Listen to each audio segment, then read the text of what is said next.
the Palestinian land, brothers and sisters. I urge you to write to your politician. Don't be deceived by the politician. When a Muslim come on television, they ask you first, do you condemn Hamas? You don't ever care about Palestinians, where they are killed for the past 75 years. 75 years of massacres, genocide, mass murder of women and children, the rape of innocent girls in the Israeli prison. Hamas itself, brothers and sisters, go and read the history, was created by Israel in 1980. In 1980, to divide the Palestinian Authority. So they created Hamas. It is their own product, but now it's coming to bite them. It is not about Hamas. It is about the people of Palestine. It is about my sisters, my brothers, my children in Palestine. It is not about Yasser Arafat. It is not about Hamas. It is about the people of Palestine. It is about time that these warmongers, whether it's Rishi Sunak, he's not a human being. Please, please forgive me for saying this. If he's really a man, I don't think so he's a man. He's a corrupt politician, a morally bankrupt individual who have no common links with me and you. He's a multi-billionaire. He does not care. After he loses the next election, he's going to have huge contracts in Israel, whether it's in the military or somewhere else.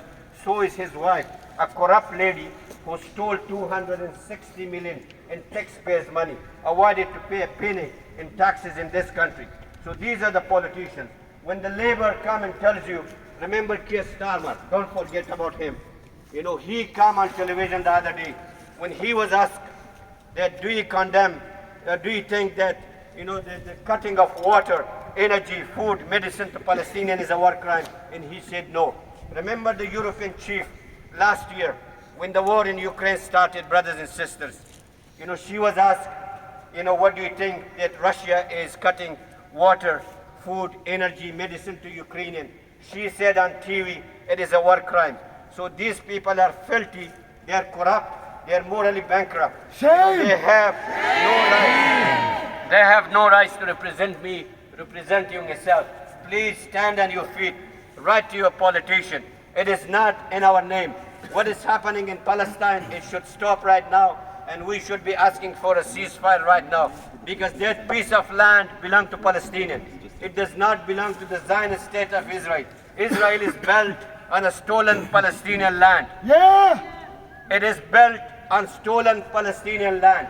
The land, where millions of Palestinians are driven. And very importantly, brothers and sisters, imagine if I go today, fight for Hamas or fight for Taliban, as I come from Afghanistan.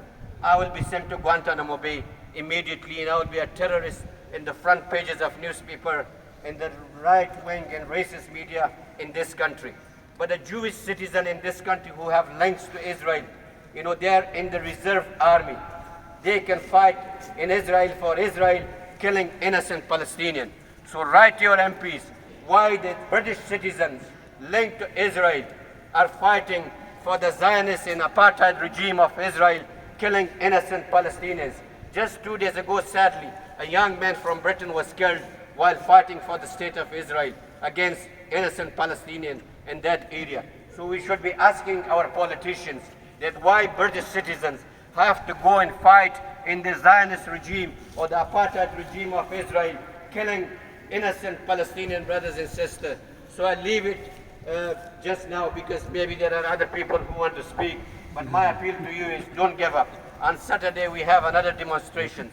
It is very important. The Palestinians have no voice, and you are their voices. Trust me, when a Palestinian see, Glasgow University is standing, behind them, voicing their anger and their frustrations with the corrupt and morally and warmongers, in everywhere, whether it's NATO in Britain and other parts of the world.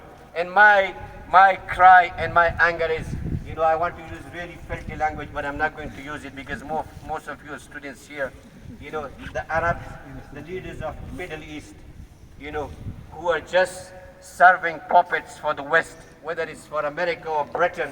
If I were the Muslim leaders, I would never met with Rishi Sunak. I would never met with that warmonger, Joe Biden and the French and others. I will tell them to bugger off, until you meet the demand of Palestinians, then we meet on the table. So thank you very much. God bless you. Thank you.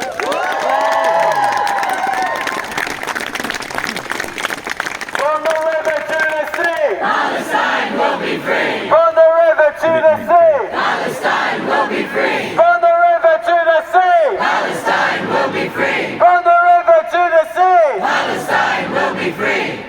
Mohammed is absolutely right to say that we need to be out on the streets on Saturday in Georgia Square. We're going to meet our students at 1:30 and we want to march together to bring the energy from campuses into the city, because it's absolutely fantastic to see how stalwart Glasgow has been in its support for Palestine.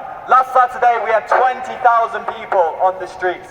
Huge numbers, not seen since the Indie-Ref campaigns, massive protests in support of Palestine, in support of the liberation of the Palestinian people. We're going to be marching as a student bloc behind this banner to say students against apartheid, students for the liberation of Palestine. And I'd like to introduce Nicholas from the Socialist Workers Student Society, who's going to be talking about socialist opposition to Zionism and the liberation of Palestinian people. I'm gonna have to go, buddy.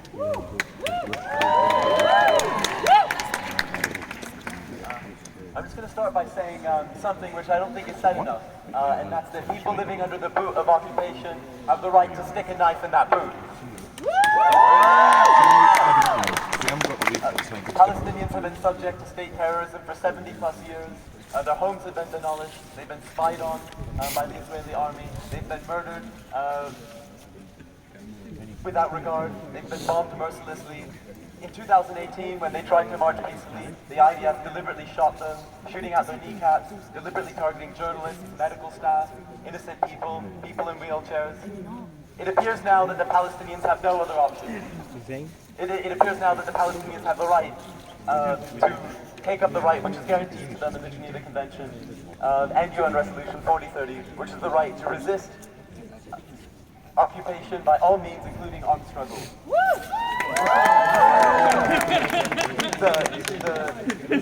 The sheer dishonesty of these imperialists is revealed in the invasion of Lebanon, when they call Hezbollah, a group simply defending themselves from an aggressive and illegal Israeli invasion. They called them the terrorists. They called ANC and Mandela the terrorists. They called Jerry Adams and the IRA the terrorists.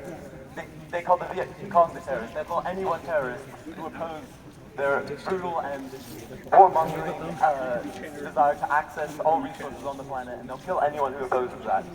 What we've seen today, or what we've seen over the past few weeks in Gaza, is terrifying, not simply because of the massive human casualties and the complete suspension of moral logic by this demented regime over a refugee and child population. It's terrifying not just because of that, but because there is no doubt now what these people will do to stop anyone who opposes them. These people killed Lumumba. These are the same people who overthrew Yekor Ben. They're the same people who overthrew Mossadegh. The same people who killed a million people in Iraq. The same people who overthrew Corbyn here when he tried to demand civil reforms. What's happening now in Gaza is what will happen to us if we try to do anything to stand in the way of these psychopaths who will kill us if we don't put them out right now. These imbeciles are flirting with the possibility of war with Iran or war with China, completely indifferent to the possibility that might end life on Earth for all of us. I just want to end by saying that the timidity that He was a crossbreeder. the nervousness we sometimes feel in trying to go the next step is exactly what these imperialists are banking on. We have the power amongst all of us. We all, if we mobilize our energy, could overthrow these psychopaths and kick them out of power and get a more just and peaceful world, free of warmongering, free of war crimes. And that's exactly the potential I'm calling on you to summon. Anyway, we have, with the Socialist Workers' Party, we've got a meeting at 6 at DREM. I encourage you guys to come here and to discuss various things. But yeah, thank you for your time here. Thank you for showing up. Don't stop, guys. From the river to the sea! Palestine will be free. From the river to the sea! Palestine will be free. We're absolutely really honoured today to have the support from our UCU lecturers, and I'd like to introduce Vlad. He is the secretary of the UCU here in Glasgow. But quickly, in showing solidarity to us, we want to show some solidarity to them. So, victory to the UCU! Victory to The UCU! Victory to The UCU! Victory to The UCU! Thanks very much. Thanks everyone for being here in solidarity from our brand. I think I spoke to you last week and I congratulate you on being back a week later. I was at the beginning of a test in